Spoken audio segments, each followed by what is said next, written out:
Detective Ian Reinhold, I-A-N, last name R-E-I-N-H-O-L-D. And where do you currently work, sir?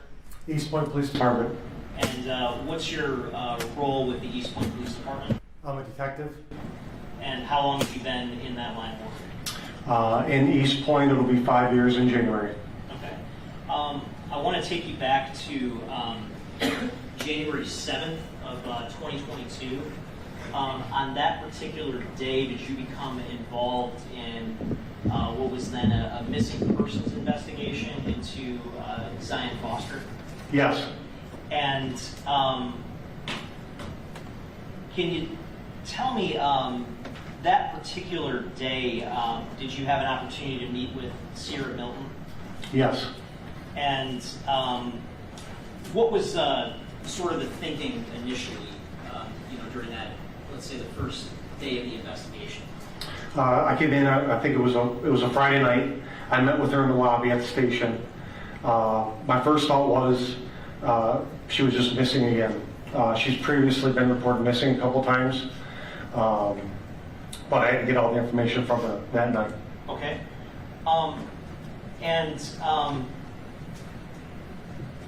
At some point, did you have an opportunity to view some video that Miss Milton provided to you from a ring camera from across the street from her house? Yes. And did she send that video to you with like a download link over email? Yes. And was that link something that appeared to come directly from Ring itself? Yes. And were you able to download and view that video from that link? Yes. Okay, I'm holding, or about to be holding, in my hand the disc that is marked as Proposed Exhibit 20. Is it your understanding that that video is on this particular disc? That would be yes. Okay, and that video that you downloaded, did you ultimately place that on evidence or retain it in some way? Yes. And is that video still in the same or substantially the same condition it was in when you originally obtained it from that Ring download link? Yes. Your Honor, I move to admit People's Proposed Exhibit 20. Any objection? Admitted. Thank you, Your Honor. And I am going to publish at this time Exhibit 20 and also the previously admitted Exhibit 21 from Greenfield, the Greenfield location. Okay.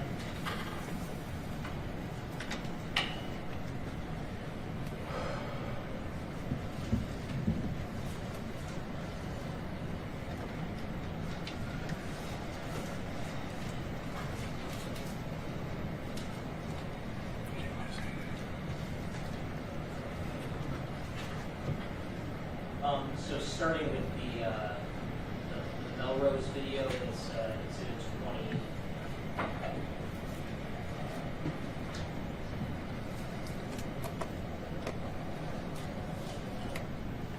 Publish the first file on the disk. It's the file labeled Ring Front Door New 2022-0104 2219.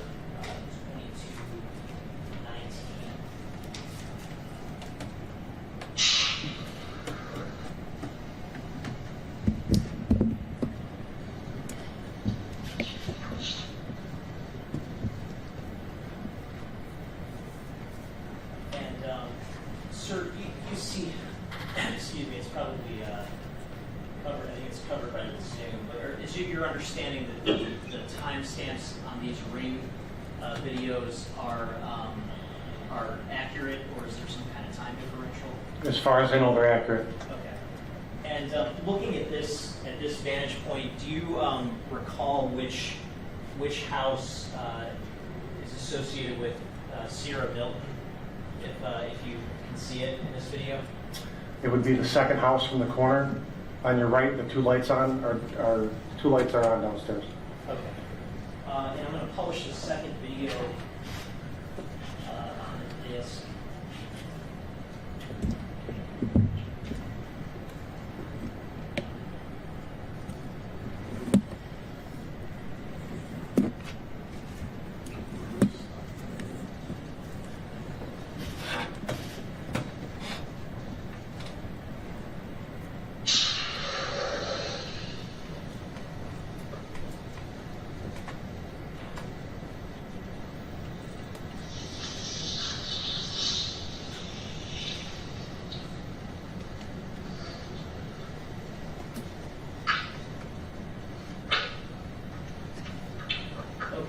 And just to be clear, is the court able to see the timestamp on that? I think it's covered by the Zoom on the main screen, but I just want to confirm. I don't see a timestamp. On the lower right. Oh, lower right, yes. January 4th, 2022, at 22 and 42, 19 seconds. Yes, thank you, Your Honor. Okay, Detective, so did you see a vehicle just pull into a driveway in the video that we just observed? Yes. Okay, and the driveway that vehicle pulled into, is there, I guess, any significance to that particular driveway? No. Where is that driveway relative to Sierra Hilton's house? That driveway is one house to the right Okay. when I'm looking at it. Now, this particular vehicle that we see depicted here, during the course of the investigation, did you have an opportunity to become familiar with the type of vehicle that Jaylin Brazier drove at this time? Yes. And what type of vehicle was that? I believe it was Acura. It was white, tinted windows. Okay. And would that be consistent or inconsistent with the type of vehicle depicted here in Exhibit 20? That'd be consistent with that vehicle. Okay. I'm also, for the record, going to publish the Greenfield video that has been admitted as People's Exhibit 21. And I'm going to start with a file. There's 3 files on the disk. We'll start with a file ending in the digits 0441.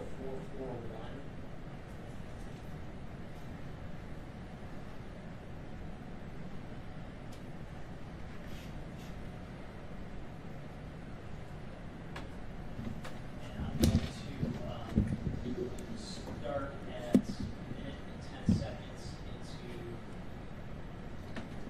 footage. And Detective Reinhold, this particular footage from the Greenfield location, did you play a role, I guess, in obtaining that in connection with the investigation? Yes. This format that we see it in, were you ever able to, I guess, obtain the video directly from the source, or was this the only type of footage that you have? This is the only footage I have. Okay, and I know it's a little hard to see from your vantage point, but the house that is sort of depicted in the video section, do you have familiarity with that house? I do. It is a little bit hard to see from here, but I believe it's the house on the far left in that video picture. Would that be the address of 19451 Greenfield in Detroit? Yes. Okay. And I'm going to publish, again, starting at a minute and 10 seconds on the video, which is timestamped at 11:14 p.m.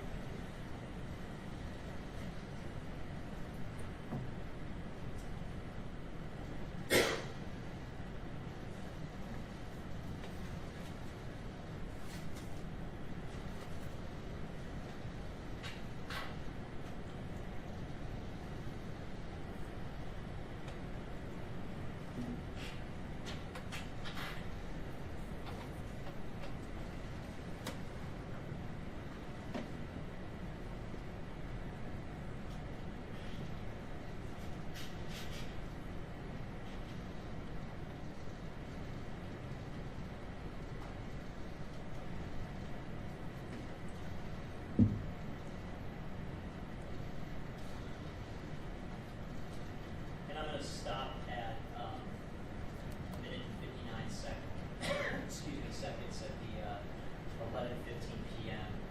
timestamp. I guess what's in connection with the investigation, what's the significance of this particular portion of the video? This video here matches, I believe the vehicles are the same that picked Zion up from Eastpointe. at the Melrose address and this vehicle are the same, in that they're both Zion. If I could see that video correctly, it looked like Jaylin and Zion were walking to the house to the front porch. Okay. And you can't, I guess, identify the people specifically due to the quality of the video, is that correct? That's correct. But how many people are you able to see walk toward the front porch of the house at that 11:15 p.m. timestamp? 2. Okay. I'm now going to publish the file on Exhibit 21 that is labeled, or rather that ends in the numbers 1183.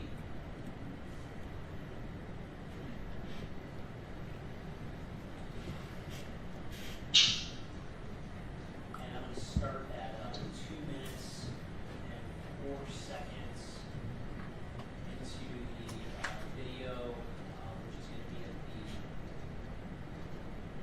1:41 a.m. Timestamp.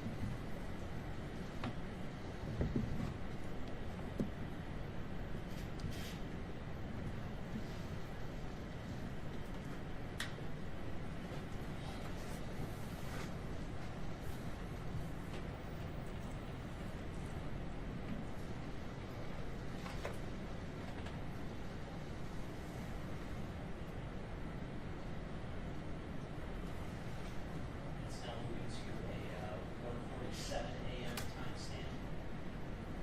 And I'm going to stop the video at that point.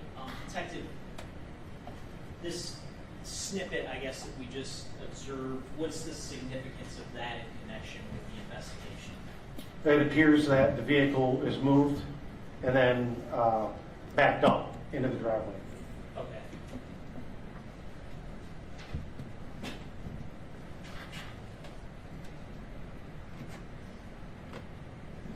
Resuming in 2 minutes and 45 seconds, which is still 1:47 a.m. timestamp.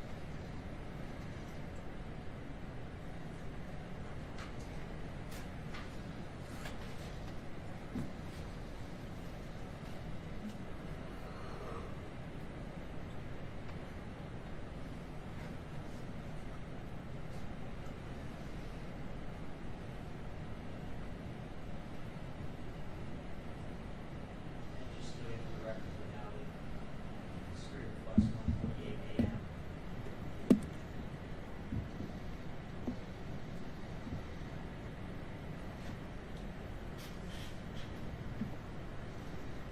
Stopping the video there. During this portion of the video, Detective, at around 1:48 a.m., are you able to observe any figures moving in the video? Yes. How many? 1. And from which door of the house? The front door. Okay. Are there any other figures observable in the footage at that point? Not that I saw. Okay. Resuming at 3:31 in the video and at 1:48 a.m.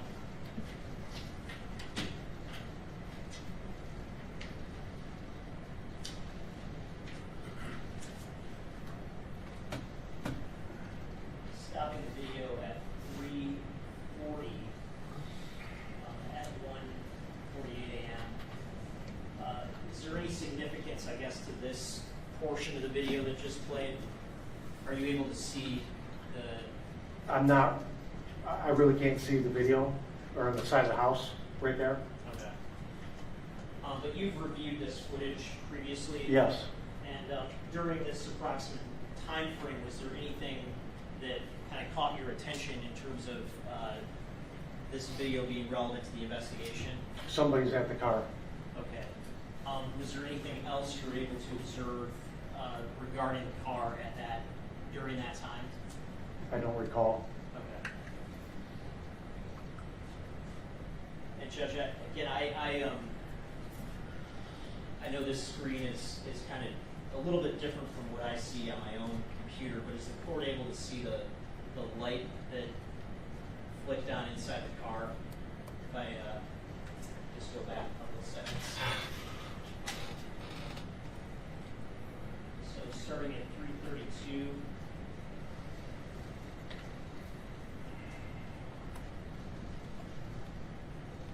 Yes. Okay, thank you, Your Honor. Just wanted to confirm. So I'm going to resume publishing then.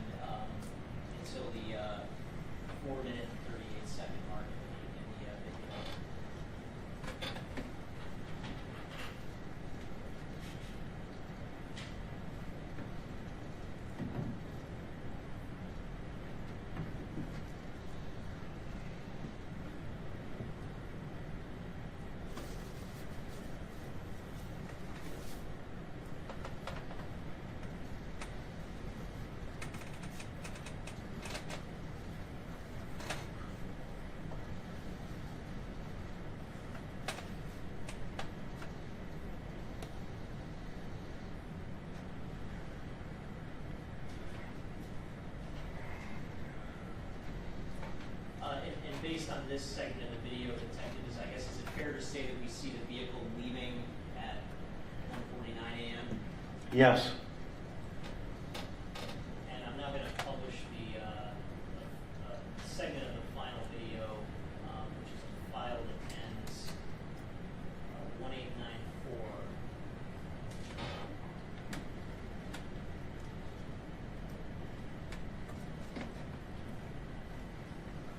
Now I'm going to start publishing it 35 second mark.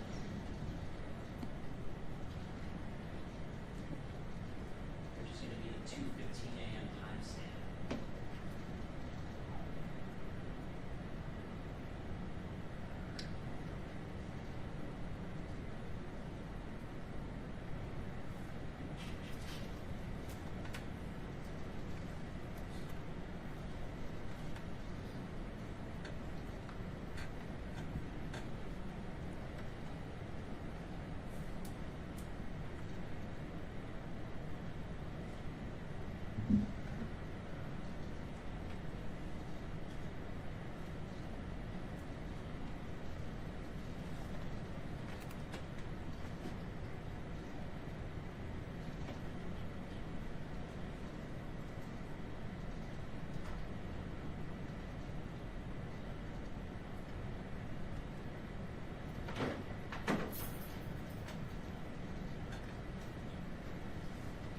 Okay, and I'm going to stop publishing it at 1 minute and 36 seconds. Detective, now, after that first day of the investigation on January 7th, did anything, come to light the very next day on January 8th that you addressed in connection with the investigation? I called Zion's mother and Miss Milton, and just to give her an update to see where we're at. And then she told me she was at a house on Shaner with Detroit Police because someone had her daughter locked. If I can, rephrase the question. During these early days, did you get some leads, in connection with the investigation? Yes.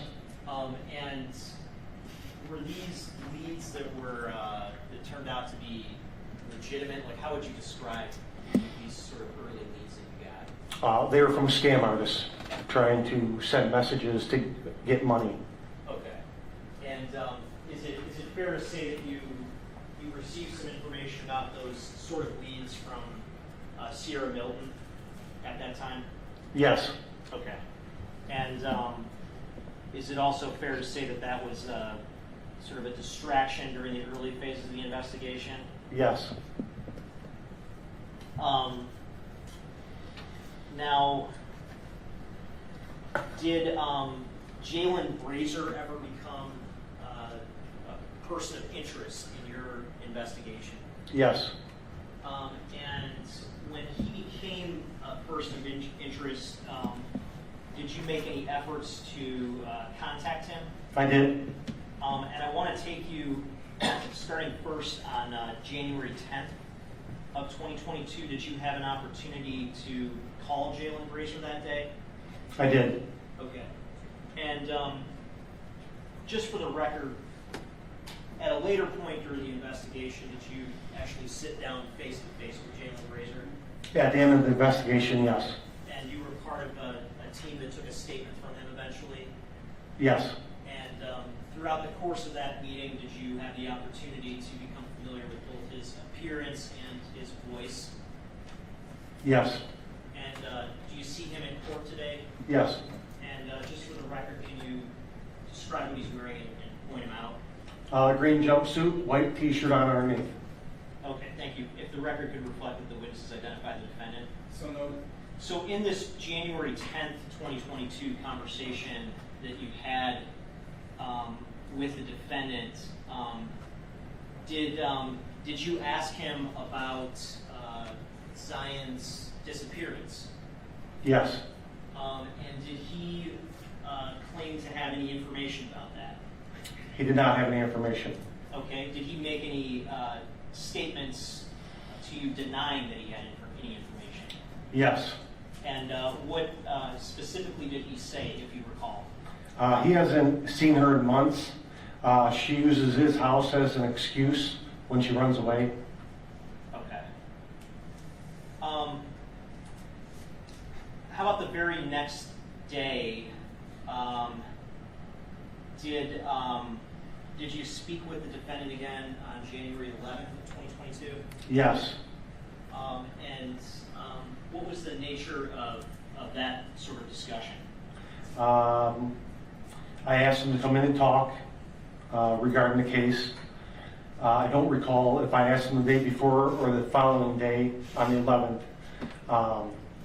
why her phone was at the Greenfield address. Okay. I believe I asked him to come in on January 13th and if he could take a polygraph. And did he ever come in to talk with you? No. Did you make other efforts to reach out to him to ask him to come in? Yes. Okay. And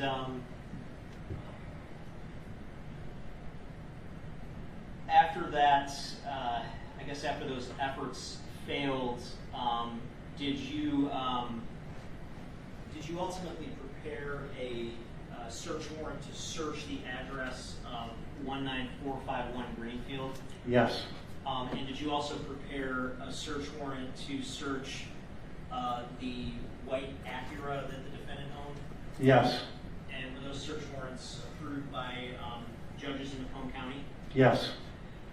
And on January 17th of 2022, were you part of the execution of the search warrant at that 19451 Greenfield address? Yes. And who else assisted with the execution of that search warrant? The FBI ERT team processed the location and Okay. assisted. And was there anything, I guess, when you searched, did you find evidence of any blood or anything in the house? I don't recall if there was blood in the house. I don't believe I saw any. There was evidence taken from the house. I did notice a broken yellow iPhone that was there. In the backyard, there was a table. The glass was broken. There was a new vacuum cleaner, a box. I believe the vacuum was in the family room. Laptops, I think there was what appeared to be a suicide note on the kitchen table. Okay. And before this search, had you had some interaction with Cortez Gonzalez, Zion's boyfriend? Yes, I spoke to him on the phone. Okay. And I want to show you briefly what's been marked as Eagles Exhibit 10. Do you remember seeing this screenshot that Mr. Gonzalez provided? Yes. And after actually going to that 19451 Greenfield address, did you notice anything relevant about this particular screenshot? Yeah, when you walk in, it appears to be the same paint, the same cut at the ceiling, and then there's a couch right underneath where that person is sitting. Okay.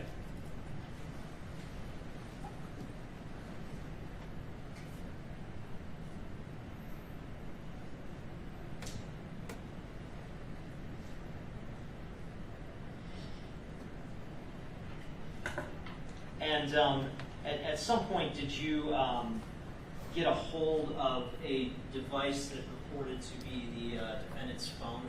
Yes. And where did you obtain that device from? Detective Showers. He's another detective with your department? Yes. Okay, and did you get a search warrant to forensically extract and image that device? I did. Did you actually look through the device? I did. Did you notice anything interesting? Yes. What did you notice? That it appeared before January 6th, everything It appears the phone was deleted, the device, everything on it, to like factory settings and restarted. There's nothing there before January 6th, and when I went to look for Zion's phone number, that was not in there either. Okay.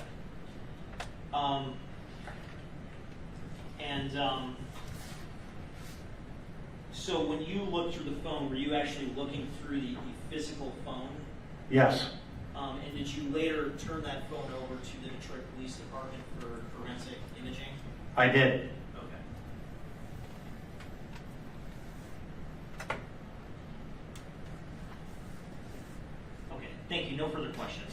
Cross-examination. Good afternoon, Detective. Good afternoon, sir.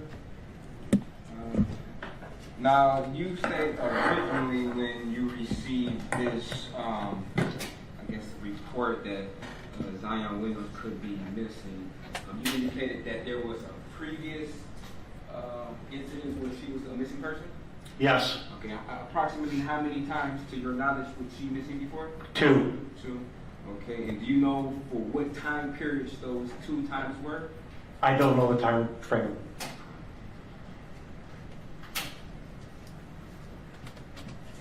Now, you looked at a ring camera, and you stated as far as you know, it was an accurate time. Did you do any type of independent investigation to verify the authenticity of the date and time of that ring? I did not. So there's a possibility that the time or date could be incorrect, correct? Anything's possible, yes. And you also stated that you believe it was the same vehicle. From the footage, you were not able to ascertain the license plate of the vehicle that was depicted in the ring camera from Eastpointe, correct? That's correct. And you were unable to also ascertain the make and model of the particular vehicle, correct? From the video, Yes. I had to Google search it to find it. You had to Google search what type of vehicle it was? Yes, it had a distinctive light on the quarter panel. That's how I put it together. Okay. And when it came back as accurate? Yeah, that model, whatever model it was, it has the orange light that's on the quarter panel. Okay.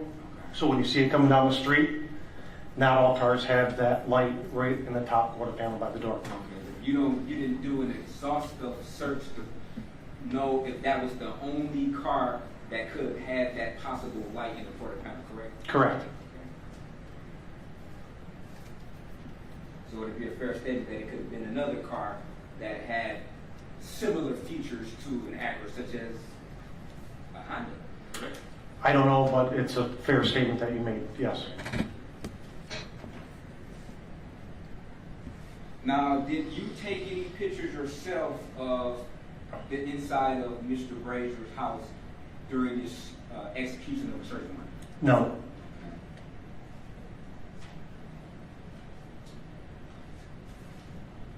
And how often do you participate in search warrant executions? I didn't hear your last part. How often do you participate in execution of search warrants? Frequently, Frequently? So you're in and out of multiple houses, correct? yes. So you were able to remember from your memory bank the color scheme of Mr. Brazier's house? Yeah, I remember looking at that picture. I remember walking in and going, here's the couch right here. The ceiling cut is the same. You put that in your report? Yes, I did.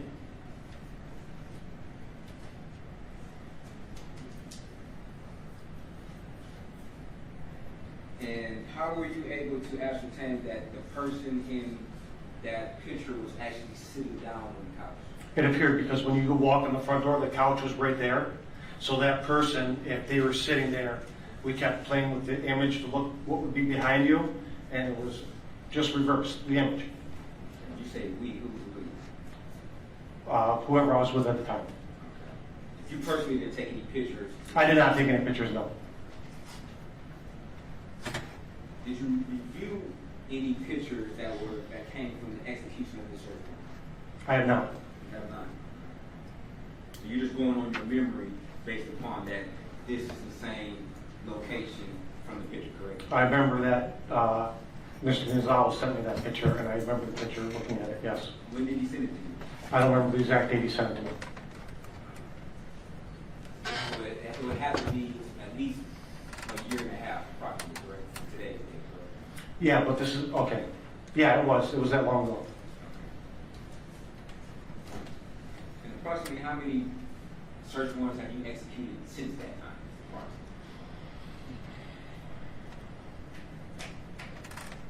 10? So it's possible that you were mistaken on the inside of the house? No.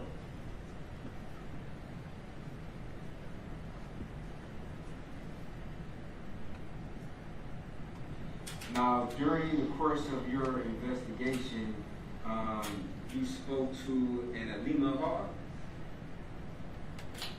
Yes.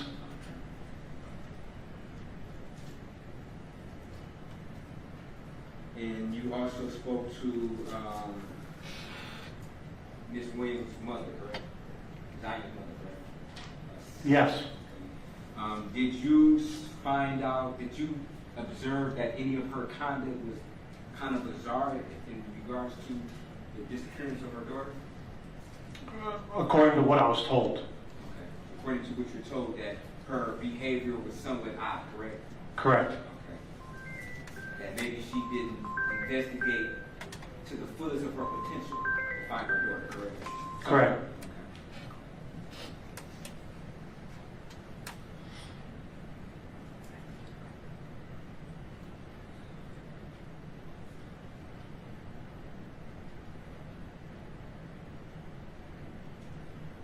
Now, you were unable to see who exited this vehicle on Greenfield, correct? You were unable to make a positive identification, of individuals who exited the car on Greenfield in Detroit, in that area, correct? That's correct. So when you stated that you think it's Jaylin, that's just your opinion, you're making an assumption, correct? Correct.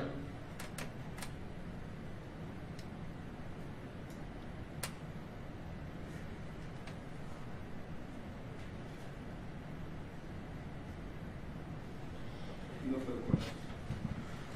Any redirect? Thank you. Thank you, sir. Thank you.